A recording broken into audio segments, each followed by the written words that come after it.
First at 5. From the University of Florida's College of Journalism and Communications, you're watching WUFT News. The Florida Legislature is currently voting on a new budget. Good evening. It's Wednesday, June 24th. I'm Shannon Turner. And I'm Allie Johnson. Thanks for joining us. After an especially contentious legislative session, the state legislature plans to approve the nearly $80 billion spending plan. If it is not in place by July 1st, the state could face a partial shutdown. After it is approved, the budget will be sent to Governor Scott, who can veto individual spending items or the whole budget, but it's not expected to do so. Today is the last day the American Red Cross is paying for a hotel for some apartment fire victims in Gainesville.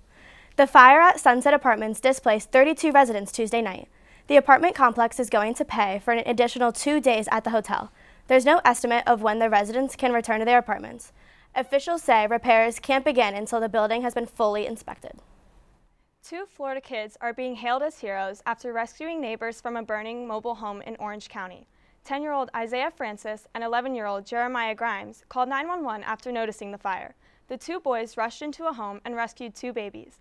Firefighters got there in time to rescue 2 other children, who are now recovering at the hospital. Florida prosecutors plan to file charges against the man they say tried to shoot George Zimmerman last month. Matthew Apperson is facing a charge of second-degree attempted murder. According to investigators, a bullet almost hit Zimmerman as it went through the passenger window of his car. Investigators say Apperson had a fixation with Zimmerman, who was acquitted in the shooting death of Trayvon Martin in 2013. This week marks National Sea Turtle Week, dedicated to the protected marine reptiles commonly found in the Gulf.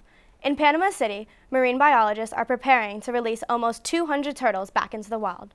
On Wednesday, the turtles will leave the Panama City lab and will be released in Fort Pierce. After nearly 40 years, a Florida water park is closing. Universal's Wet n Wild water park will close permanently at the end of next year, but park goers won't stay dry for long. According to Universal Orlando, a new water park will be built on its property. Volcano Bay is slated to open in 2017.